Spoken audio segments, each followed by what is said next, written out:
사랑이 많으신 주님, 주께서 사랑하는 자녀들을 이 자리에 불러주시고 또 기도로 또 나아가게 하시고 말씀을 의지하여서 하나님의 사랑을 흠뻑 맛보게 하시니 감사합니다. 하나님, 온전히 저희들이 이 세상을 살아감에 있어서 믿음으로 온전히 살아가게 하여 주시고 오직 하나님의 그 거룩하심과 사랑하심을 온 땅 가운데 나타내는 주의 거룩한 백성들로 다 살아가게 인도하여 주옵소서. 이 시간 주님께 드리는 귀한 11조의 손길이 있습니다. 주께서 귀하게 받으시고 말씀과 같이 주께서 복을 더하여 주시고 지극히 큰 상급이 되어 주시는 은혜를 허락하여 주옵소서. 하나님, 그 가정을 기억하여 주시고 화목함과 또 평안을 늘 허락하여 주옵소서. 감사드리며 우리 구주 예수 그리스도 이름으로 기도드립니다. 아멘. 네, 함께 보실 말씀 시편 106편 1절 말씀입니다. 구약성경 881면에 있습니다.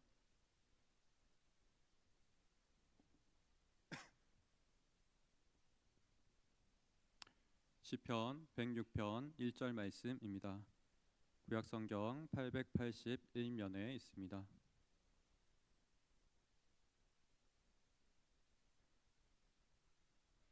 찾으셨으면 함께 합독하여 읽겠습니다. 할렐루야. 여호와께 감사하라. 그는 선하시며 그 인자하심이 영원함이로다. 아멘. 우리 한 번만 더 큰 소리로 다시 읽겠습니다. 할렐루야. 여호와께 감사하라. 그는 선하시며 그 인자하심이 영원함이로다. 아멘.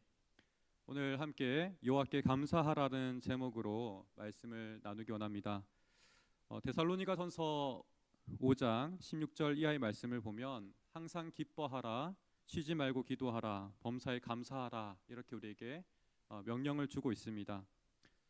우리가 이 명령을 들을 때 참 부담스럽기도 하고 우리가 실천하고 싶다 하더라도 이것을 어떻게 실천할 수 있는지 굉장히 큰 고민에 빠지게 됩니다. 그러나 이 말씀을 주시는 바는 우리에게 어떠한 상황에 근거해서 또 어떤 여건에 근거해서 이 말씀에 순종하라는 말씀이 아닙니다. 항상 우리가 기뻐하고 쉬지 말고 기도하며 또한 범사에 감사하라는 것, 이것이 바로 그리스도 예수 안에서 우리에게 주신 하나님의 뜻이라고 말씀하고 있습니다. 우리가 하나님과 함께 연합하여 살아가는 그러한 삶을 우리에게 적극적으로 권면하고 있는 바입니다. 그러하게 우리 안에 기쁨이 있는가, 또 동시에 감사가 있는가, 또 기도가 우리 안에 계속 흘러가는가를 질문할 때 우리가 자신 있게 대답하지 못한다면 내 안에 그리스도께서 정말 거하시는가 우리가 질문하지 않을 수가 없습니다. 이 말씀에 근거해서 주님께서 우리에게 다시금 질문하시는 것 같습니다. 너희 안에 내가 있느냐, 이렇게 질문하시는 음성 아래 우리가 다 자신 있게 아멘하며 나아갈 수 있는 우리 모든 성도님들 되시기를 소망합니다. 오늘 시편 106편 또한 동일한 말씀입니다. 사실 우리가 할렐루야라고 외치면서 아주 경쾌하게 이 시편은 시작하고 있습니다. 저 또한 가정에서 챈트로 자녀와 또 동시에 초등부에서 우리 학생들과 함께 암송한 바인데요. 굉장히 신나는 멜로디로 이 말씀을 암송합니다. 그렇지만 실상 이 106편의 말씀들을 그 아래 내용을 쭉 읽어 나가면 그렇지 않습니다. 사실 이 106편은 105편과 짝을 같이 이루고 있는데요. 105편에서 하나님의 역사를 이렇게 쭉 읽기 시작합니다. 아브라함을 선택하시고 그 선택한 아브라함을 통해서 어떻게 하나님의 역사를 이끌어 가시는지 놀라운 하나님의 그 능력을 우리에게 말씀하고 있습니다. 105편에서는 그러한 하나님의 놀라우신 은혜, 주권적인 그 능력을 이야기하고 있다면 106편은 조금 다릅니다. 출애굽 이후에 광야의 삶을 시작해서 이스라엘 백성들이 불평하고 불만하며 더 나아가서는 하나님의 능력을 또 시험하기도 하고 하나님께서 세우신 권위자들을 때로는 비판하기도 합니다. 그리고 더 나아가서는 우상 숭배로 치닫게 되는 그들의 역사를 고발하고 있습니다. 마침내 하나님께서는 그 우상 숭배의 끝자락에 나라를 흩으시고 이방의 손길을 넘기시는 내용들로 이 시편 106편은 이어지고 있습니다. 한번 상상해 보시길 바랍니다. 이 시편 106편의 내용 가운데서 우리의 범죄함을 가득하게 고백하고 있는 이 자리 속에서 우리가 어떻게 감사함을 고백할 수 있겠습니까? 우리가 보기에는 모순된 상황이지만 하지만 하나님 말씀 안에서 우리에게 가르치신 바가 분명할 것입니다. 우리가 이것을 다 깨닫고 진정으로 감사함으로 나아가는 우리 귀한 성도님들 다 되시기를 축복합니다. 이런 말씀의 자리 가운데서 가장 정점은 37절의 말씀입니다.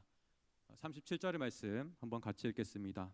그들이 그들의 자녀를 악기들에게 희생 제물로 바쳤도다. 자녀들을 악기에게, 그 사탄과 마귀에게 우리 자녀를, 우리 사랑하는 자녀를 바쳤다라고 이야기합니다. 실제로 없었던 이야기가 아니라 이스라엘 역사 가운데 있었던 이야기입니다. 그들의 우상 숭배가 정점을 향했을 때 흰놈 골짜기에서 모압 신 중에 몰렉이라는 우상이 있습니다. 그 신에게 이 자녀를 불태워서 바치는 겁니다. 끔찍한 비명 소리도 아마 들릴 텐데 이때 북소리를 크게 울리면서 자녀의 소리가 묻히도록 그렇게 바치는 형태였습니다. 그 결과 38절의 하반절의 말씀을 보면 그 땅이 피로 더러워졌도다라고 이야기합니다. 그 땅이 피로 더러워졌다. 하나님 약속하신 그 땅, 언약의 땅, 기업의 땅인데 이 땅이 도저히 쓸 수 없는 더러운 땅이 되었다라고 이야기하고 있습니다. 그 결과는 무엇입니까? 이제는 하나님께서 더 이상 그 땅을 용서할 수 없는, 관용할 수 없는 그런 상태에 이르러서 이방과 원수의 손에 이 사랑하는 이스라엘 백성들을 다 넘기시게 됩니다. 이들은 원수라고 지칭되죠. 원수가 이들을 지배하고 원수가 이들을 압박하는 상황 속에서 살아가게 하십니다. 사랑하는 성도님들, 범죄를 고발하는 이 모순된 상황 속에서도 우리는 하나님께 감사할 수 있는 그러한 지혜를 배우는 이 시간 되기를 다시 한번 소망합니다. 제가 이 자녀를 바치는 부분을 말씀드렸는데요. 저는 이 부분이 정말 성경을 읽으면서 이해가 잘 되지 않았습니다. 정말 그랬을까? 정말 이 자녀를 태워서 그렇게 우상에게 바쳤을까? 이런 생각을 했습니다. 그런데 최근에 제가 한 성경학자를 알게 되었는데 브라이언 왈시라는 학자입니다. 이 사람은 세상을 뒤집는 기독교라는 책에서 기후와 환경의 문제를 놓고서 우리 또한 오늘날 이 몰렉과 같은 행동을 반복하고 있다라고 이야기합니다. 우리가 미래 세대가 쓰고 있는 그 자원을 가져다가 지금 미리 다 쓰고 있다라는 것이죠. 우리가 이 환경을 파괴한 만큼 미래 세대는 그 모든 것들을 당연하게도 누릴 수 없게 될 것입니다. 우리는 너무나 일상에 무감각하게 그렇게 행동합니다. 일상의 무지라고 할 수 있고 또 동시에 일상의 비극이라고 할 수 있습니다. 저 또한 여기에 전혀 자유롭지 않습니다. 저 또한 항상 일상적으로 이렇게 하고 일주일마다 분리수거를 한번 하는데 그 하는 자리 때마다 굉장한 죄책감이 사실은 듭니다. 그럼에도 불구하고 거기서 내가 벗어날 수 없구나, 이러한 한탄하는 마음이 듭니다. 우리 모두 다 이러한 악의 평범성에 물들어 있지 않나 그런 생각을 하게 됩니다. 그러하기에 이러한 죄만 깨닫기만 하더라도 우리에게 첫 번째로는 진정한 감사라고 할 수 있을 것입니다. 이러한 마음인지 시편 106편 6절에서는 이렇게 고백합니다. 우리가 우리의 조상들처럼 범죄하여 사악을 행하며 악을 지었나이다. 지금 조상들의 죄악을 이 시인은 고백하면서 그 죄가 단순히 조상들의 죄라고 이야기하지 않습니다. 조상들처럼 우리가 죄악을 행했다라고 이야기합니다. 저의 마음을 여기에 더 덧붙인다면 조상들보다 더하면 더했지 전혀 못하지 않았다, 이러한 마음이 저 또한 듭니다. 우리가 죄를 자각한다는 것, 저 또한 얼마나 어려운 일인지 잘 모르겠습니다. 제 안에도 의기심이 가득하기 때문에 저는 의롭게 산다고 생각할 때가 참 많은 것 같습니다. 이러한 부분에서 팀 켈러의 책에서 죄를 말하다라는 책을 보면 우리의 죄된 상태를 잘 드러내는 것 중에 하나가 우리 안에 사랑 없음을 이야기합니다. 요나를 특별히 지칭해서 요나를 향해서 하나님께서 니느웨로 가서 심판을 선포하라고 이야기했지만 요나는 그렇게 하지 않았습니다. 저항했습니다. 그러한 마음을 가리켜서 니느웨 백성들을 향한 사랑이 없었다라고 팀 켈러는 지적합니다. 오늘날 우리 또한 마찬가지지 않겠습니까? 우리가 누군가를 사랑한다고 이야기하지만 사실상 우리 안에 이기심이 발동해서 누군가를 사랑하는 경우가 훨씬 더 많은 것 같습니다. 우리가 과거와 오늘날을 비교해 본다면 훨씬 더 우리 각 사람은 이기심에 치우쳐져 있는 것 같습니다. 자기 의에 훨씬 더 몰입되어 있는 그런 삶을 살아가고 있는 것 같습니다.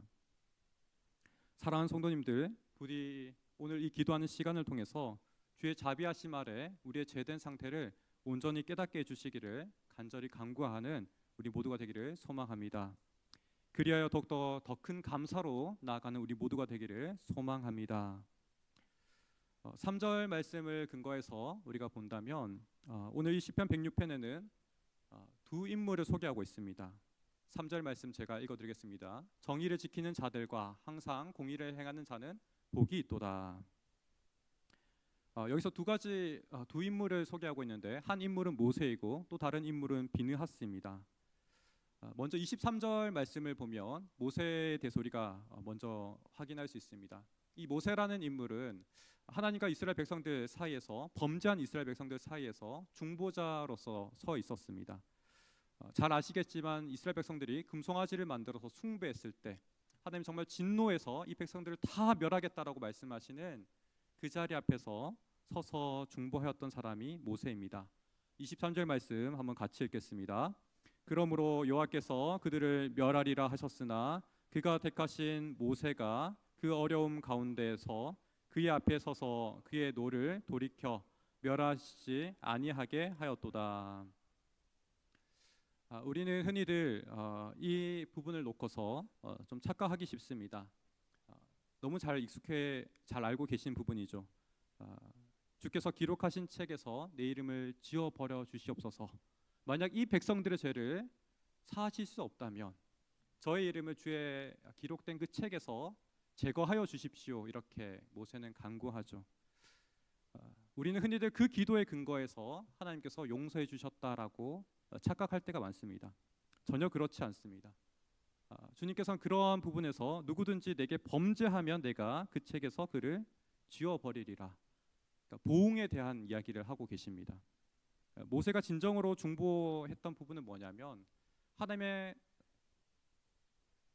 은혜가 가득한 그 성품의 근거에서 기도했을 때 하나님이 사하심을 우리가 보게 됩니다. 출애굽기 33장 13절과 14절의 말씀 제가 읽겠습니다. 내가 참으로 주의 목전에 응총을 입었사오면 원하건대 주의 길을 내게 보이사 내게 주를 알리시고 나로 주의 목전에 은총을 입게 하시며 이 족속을 주의 백성으로 여기소서. 그래서 모세가 거듭해서 이야기하는 것은 무엇입니까? 자기 자신을 근거하는 것이 결코 아닙니다. 하나님의 은총의 근거에서 내가 하나님의 약속의 근거에서 은총을 입었다고 말씀하셨는데 그 말씀에 정말 근거한다면 그 말씀이 정말 살아있는 하나님의 말씀이라면 나를 그리고 우리 백성을 용서하여 주옵소서 이렇게 기도하고 있는 것입니다. 그러할 때 하나님께서 이렇게 이야기하십니다. 내가 친히 가리라. 내가 너를 쉬게 하리라. 여기서 우리는 정의와 공의라는 개념을 새롭게 정의하게 됩니다. 우리는 우리가 하나님의 말씀을 온전히 지켜야지만 그것이 정의를 행했고 공의를 행했다라고 생각하기 너무나 쉽습니다. 그러나 말씀은 그렇게 이야기하지 않습니다. 모세 전부를 다 건다 할지어도 자기 인생을 하나님의 그 생명의 책에서 제거한다 할지라도 나는 그렇게 살 수 없습니다. 만족할 수가 없습니다라고 이야기하는 것이 성경입니다. 오직 하나님의 은총과 자비의 근거에서만 하나님께서는 그분의 의지를 움직이시는 분이십니다. 이러한 믿음을 다 가지시는 귀한 성도님들 다 되시기를 소망합니다. 이렇게 하나님의 은총 가득한 성품의 근거에서 모세가 이스라엘 백성들의 큰 공로를 행했다면 또 한편으로는 그가 실책한 부분 또한 오늘 106편에서는 기록하고 있습니다. 32절과 33절의 말씀입니다. 이 또한 제가 읽어드리겠습니다. 그들이 또 무리바 물에서 여호와를 노하시게 하였으므로 그들 때문에 재난이 모세에게 이르렀나니 이는 그들이 그의 뜻을 거역함으로 말미암아 모세가 그의 입술로 망령되이 말하였음이로다. 잘 기억하시겠지만 이 또한 광야 땅에서 광야 2세대 이스라엘 백성들 2세대 광야에서 거의 40년이 지난 다음에 새로운 세대들이 또다시 물이 없는 그 상황 속에서 불평하는 상황 가운데 일이 벌어졌습니다. 다투었다라고 해서 무리바라고 이야기하죠. 모세와 아론이 정말 생명의 위협까지 느꼈을지도 모르겠습니다. 그런 상황 속에서 모세가 엎드렸고 하나님께서 반석을 치면 물을 내게 하신다라고 하셨습니다. 그럴 때 모세가 사실 굉장히 화난 어조로 이야기하게 되죠. 반석 또한 그냥 한 번 치는 게 아니라 두 번을 치게 됩니다. 그러면서 이렇게 이야기합니다. 반역한 너희여 들으라. 우리가 너희를 위하여 이 반석에서 물을 내랴. 바로 이 한 행동을 말미암아 모세는 가나안 땅에 들어가지 못하게 되고 맙니다.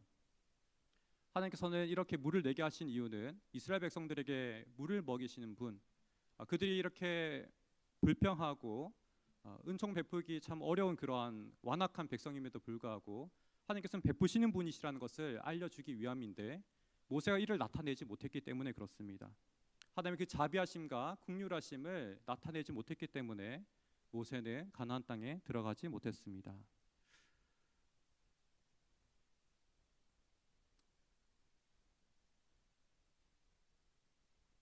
사랑하는 성도님들, 우리 또한 때로는 이러한 일들을 할지도 모르겠습니다.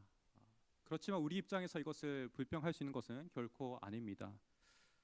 이 또한 하나님께서는 모세를 사랑하시는 조치이고 온 이스라엘 백성들을 사랑하시는 조치인 줄 분명히 믿습니다. 또 동시로 우리가 또 다른 인물을 한 명 보게 됩니다. 그 인물은 바로 비느하스라는 인물입니다. 우리가 두 인물을 지금 보고 있는데 한 명은 모세이고 또 한 명은 약간 생소하시겠지만 비느하스라는 두 번째 인물을 우리가 봅니다. 이 인물 또한 광야 땅 가운데 벌어지는 상황 속에서 만나게 되는 인물입니다. 바로 이스라엘 백성들이 하나님께서 정말 복 주시기 원하는 정말 그 충만한 의지 가운데 보호받고 있는 가운데 벌어진 일입니다. 바로 모압 왕 발락이 이스라엘 백성들을 저주하기 위해서 교활하고 거짓 선지자인 발람을 요청하여서 그의 꾀로 말미암아 이스라엘 백성들이 우상 숭배하는 그런 사건 가운데 벌어진 일입니다.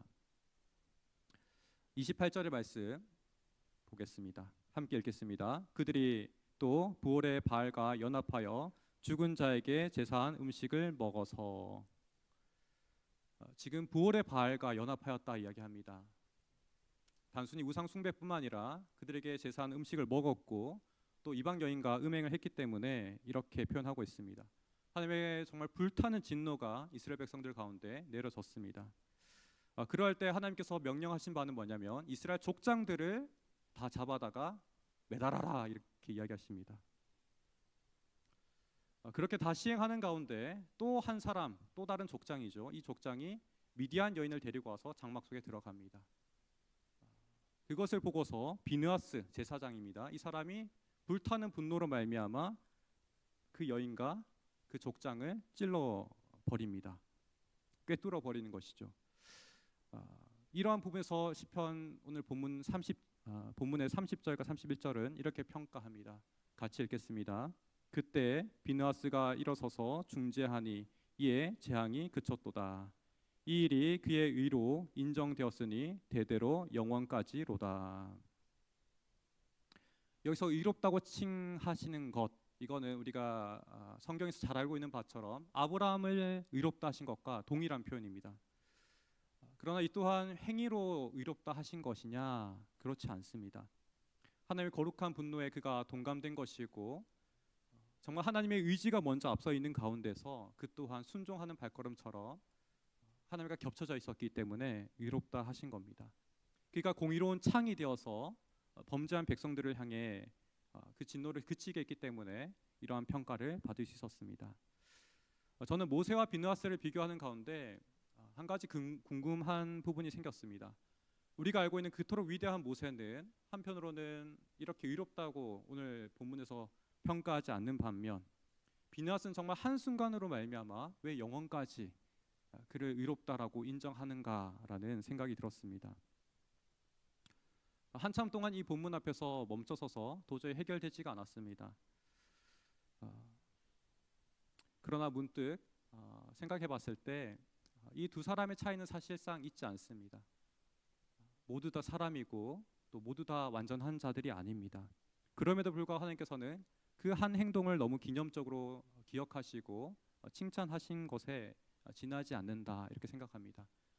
비느하스 또한 그 행동 하나로 인해서 그가 교만하여서 다르게 행동했다면 그 또한 하나님께서 반드시 징계하시고 가만히 내버려 두지 않으셨을 것이라 생각합니다. 또 다른 예가 있죠. 다윗의 언약이 그렇습니다. 다윗 언약 또한 우리는 영원한 언약으로 기억하며 장구할 것이라고 이야기합니다. 그러나 오늘 시편 본문 끝을 보게 되면 나라가 멸망하고 민족이 흩어지는 일을 겪게 됩니다. 다윗 언약이 마치 철폐되는 것처럼 그러한 큰 위기를 겪게 되죠. 비느하스의 언약 또한 같은 결을 가지고 있습니다. 물론 하나님의 주권적인 은혜 안에서 이 모든 것들은 다시 회복되게 됩니다. 하지만 인간의 측면에서 이것 하나를 믿고 자신할 수 있는 것이 결코 아니라는 말씀을 다시 한번 드립니다. 그러하기 때문에 우리가 궁극적으로 의지할 바는 비느하스의 모습도 아니고 모세의 모습도 아닙니다. 모세는 하나님의 긍휼과 자비를 나타낸다면, 하나님의 사랑하심을 나타낸다면, 다른 한편으로 비느하스는 하나님의 공의로우심과 거룩하심을 나타내는 사람입니다. 하나님의 사랑과 이 거룩이 온전히 성취된 분은 누구십니까? 예수 그리스도 한 분이십니다. 오직 그분 안에서 이 온전하심이 완족되고 완전히 성취되었습니다. 그러하기에 우리 또한 그 주님 한 분을 바라보면서 오직 주님 안에서 머물 때만이 우리에게 모세에게 허락하신 이 은혜와 또 동시에 이 비느하스가 보여주었던 거룩하심을 우리 함께 누릴 수 있는 줄 믿습니다. 오직 주님 안에서만 우리가 누릴 수 있습니다. 우리가 하나님 앞에 취할 유일한 행동은 무엇이냐면 하나님을 경외하는 것이고 그분 앞에 우리가 겸손히 엎드리는 것입니다. 우리 모두 다 이러한 진리를 결코 잊지 아니하고 마음 깊이 새기며 살아가시기를 간절히 축복합니다. 말씀 44절과 45절 말씀 우리 결론 부분에 가까운데요. 한번 큰 소리를 같이 읽도록 하겠습니다. 그러나 여호와께서 그들의 부르짖음을 들으실 때에 그들의 고통을 돌보시며 그들을 위하여 그의 언약을 기억하시고 그 크신 인자하심을 따라 뜻을 돌이키사. 이스라엘의 이 긴 역사는 사실상 한 사람의 인생과도 크게 다르지 않습니다. 마치 사랑하는 아버지가 사랑하는 그 자녀를 향해서 포기하지 않는 사랑처럼 잘못된 길을 걷고 벗어난 길을 갈 때 끝까지 추적하시며 바른 길로 고치시고 교훈하시고 끈질기게 설득하는 그런 모습과 같습니다. 도저히 소망 없이 떠난 그런 자리 속에서도 하염없이 기다렸다가 정말 마음이 변화되었을 때 온전히 품어 안으시고 모든 것을 회복하게 하시는 그런 은혜가 이 말씀 가운데 있습니다. 이러한 사랑 안에서 또한 이러한 거룩하심 안에서 우리 모두 다 함께 간절히 주를 사랑함으로 거하는 우리 모두가 되기를 소망합니다. 오늘 1절 말씀이 사실 이 모든 것을 이야기하고 있습니다. 우리 다시 한번 1절 말씀 큰 소리로 한번 읽도록 하겠습니다. 할렐루야 여호와께 감사하라. 그는 선하시며 그 인자하심이 영원함이로다. 아멘. 우리 모두의 고백이 이 1절의 말씀과 같이 나에 근거하지 아니하고 오직 하나님 한 분을 향해서 무엇보다도 나를 위해서 모든 것을 쏟으시고 모든 것을 아끼지 아니하시는 그 예수 그리스도 안에서 우리가 이러한 찬양의 고백을 다 올려드리는 저와 여러분 되기를 간절히 소망합니다. 그런 의미에서 다시 한번 고백하겠습니다. 함께 고백하겠습니다. 할렐루야 여호와께 감사하라. 그는 선하시며 그 인자하심이 영원함이로다. 아멘. 말씀을 기억하며 우리 두 가지 기도 제목으로 함께 기도하겠습니다. 첫 번째는 우리의 죄인됨을